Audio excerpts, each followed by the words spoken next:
Hey guys, so you have this project due and I want to explain a little bit about it.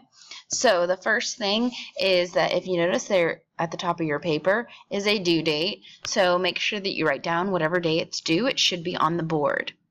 So you're making a graph scrapbook. It's going to contain 21 graphs, and you will see that there are 21 equations at the bottom of your paper. That's what it's referring to.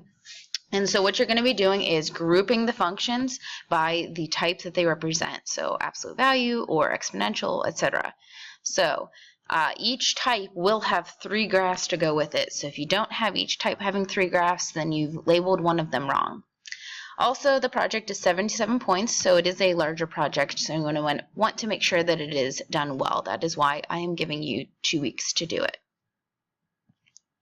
So the requirements should have a title page that has your name, and then here are the different types of functions. So each of these will have 3 graphs. So there'll be 3 polynomials, 3 absolute values, so on. For the polynomials, there's going to be 1 linear, 1 cubic, and 1 quadratic to make up your total of 3. So then what you do is within each section, you choose just one graph that will have the following labeled. So at the beginning of the unit, you aren't going to know any of this stuff here, but by the end, you will know all of it. And so it doesn't matter which graph from each section you choose, it's just whatever one you would like. So here are the 21 graphs. So they are all mixed up. So I would go through and figure out which type each of them are first and make sure that you have 3 of each type.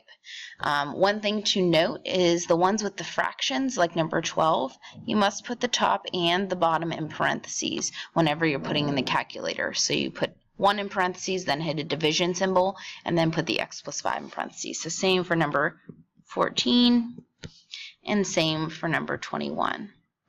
So I would write that in so that whenever you go to graph them, that you don't forget those parentheses. So then you also have this paper. If you don't have one of these, then it is in the corner by the phone and calculator. So there's a huge stack of them. You can grab them. So there's only 3 graphs, and you'll need 21 total because there's 21 of them. So you will have to grab more. You can grab them all at once, or you could wait and grab them as you finish each one of them. So you're going to take each equation, and right here you're going to put whatever type it is, so square root or exponential, etc. Then you're going to write the equation, whichever one you're graphing. Then you're going to go into your calculator and you're going to type the equation in, and then you're going to go to second graph. You're going to have a table then. You're going to pick any 4 ordered pairs you want, but a couple things to remember. First, you don't want to pick anything too big because this graph only goes up to 10. Also, you'd want to avoid decimals if you can. If you can't avoid decimals, then use a decimal. If you can't avoid using a really big number, then use a big number.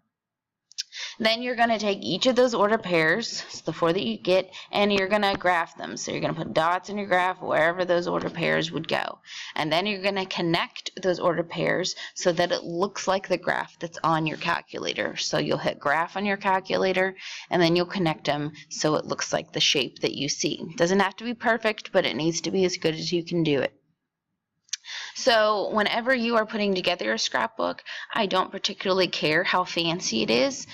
You could, if you want, cut these graphs apart in the table and then glue it onto a scrapbook and put decorations and all that. That's fine.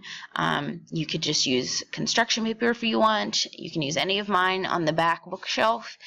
You could also just graph all the types together, so you'd have to go through and make sure you're graphing all the square root types together, and then you could then fill out the table and then just staple all of the papers together. So then when you have to cut apart these graphs, you could just staple the whole thing together with a title page. Once you graph those 3, you pick whichever one you want. So say I want to use this graph, and you would fill out the table right here with all the information about just that graph. So the other 2 graphs, you wouldn't have to name any of the information about it. So if you have any questions, let me know. I can also show you an example from former students that have done it if you are not sure if you're doing it right. Thanks.